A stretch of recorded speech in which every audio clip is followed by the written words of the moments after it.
Ketemu lagi bersama saya Gun-Gun Misbah Gunawan dalam pembelajaran sejarah.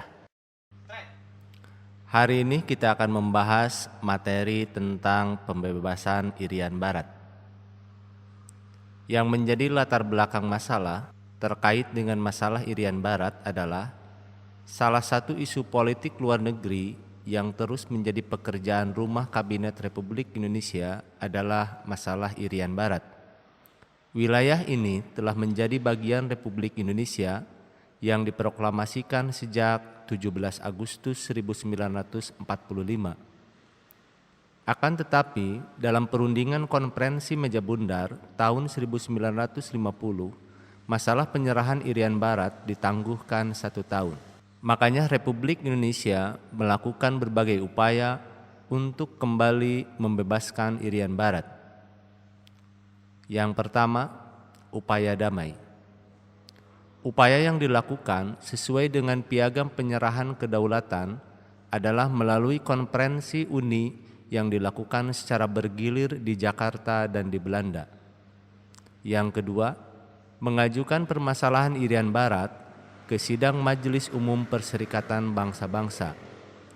Namun, upaya-upaya diplomasi yang dilakukan di forum PBB terus mengalami kegagalan.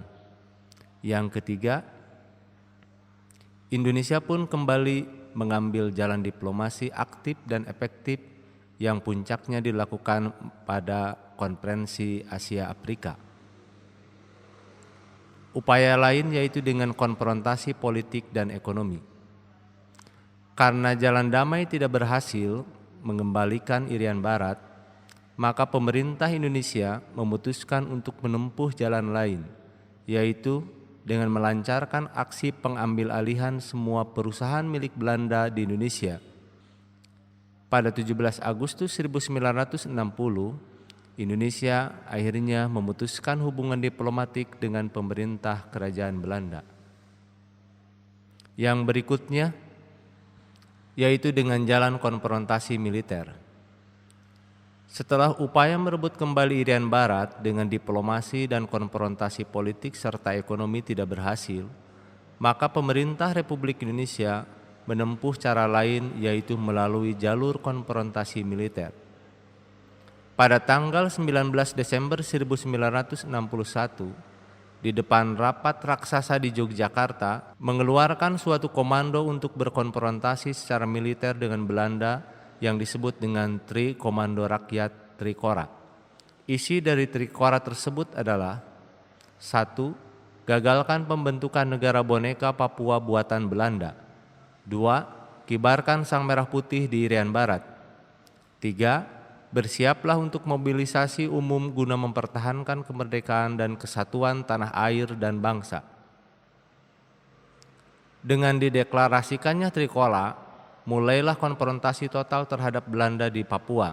Pada Januari 1962 dibentuk Komando Mandala Pembebasan Irian Barat di bawah Komando Mayor Jenderal Soeharto.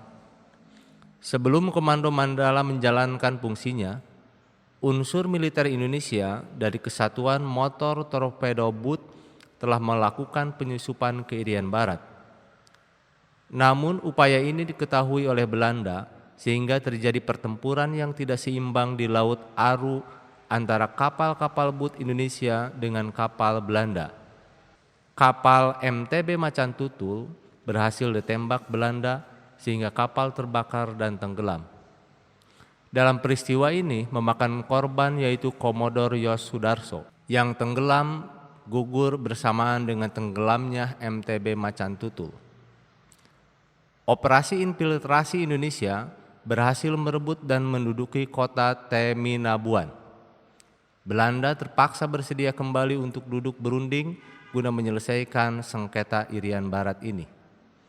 Tindakan Indonesia membuat para pendukung Belanda di PBB menyadari bahwa tuntutan pimpinan Indonesia bukan suatu yang main-main. Akhirnya diadakanlah Perjanjian New York. Pada tanggal 15 Agustus 1962, ditandatangani perjanjian antara pemerintah Indonesia dengan pemerintah Belanda di New York. Hal ini dikenal sebagai Perjanjian New York. Hal pokok dari isi perjanjian itu adalah penyerahan pemerintahan di Irian dari pihak Belanda ke PBB. Untuk kepentingan ini kemudian dibentuklah United Nations Temporary Executive Authority (UNTEA) yang kemudian akan menyerahkan Irian Barat ke pemerintah Indonesia sebelum tanggal 1 Mei 1963. Berdasarkan perjanjian New York ini, pemerintah Indonesia punya kewajiban untuk menyelenggarakan penentuan pendapat rakyat (PEPERA) di Irian Barat sebelum akhir 1969 dengan ketentuan kedua belah pihak harus menerima apapun hasil dari PEPERA tersebut. Sekarang kita bahas tentang penentuan pendapat rakyat atau PEPERA. Sesuai dengan perjanjian New York, pada tanggal 1 Mei 1963, secara resmi dilakukan penyerahan kekuasaan pemerintahan Irian Barat dari UNTEA kepada pemerintah Republik Indonesia di Kota Baru atau di Jayapura. Sebagai tindak lanjut dari perjanjian New York, pemerintah Indonesia melaksanakan tugas untuk melaksanakan ex-free choice atau penentuan pendapat rakyat. Pemerintah Indonesia menjalankan dalam 3 tahap. 3 tahapan ini sukses dijalankan oleh pemerintah Indonesia dan hasil dari PEPERA kemudian dibawa oleh Duta Besar Ortiz San ke New York untuk dilaporkan ke Sidang Umum Dewan Keamanan PBB. Pada tanggal 19 November 1969, Sidang Umum PBB ke-24 menerima hasil PEPERA yang telah dilakukan Indonesia karena sudah sesuai dengan isi perjanjian New York. Sejak saat itulah Indonesia secara de jure dan de facto memperoleh kembali Irian Barat sebagai bagian dari NKRI.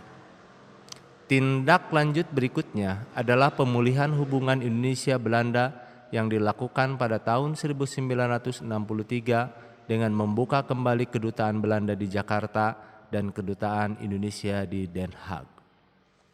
Demikian pertemuan untuk hari ini, mudah-mudahan bermanfaat.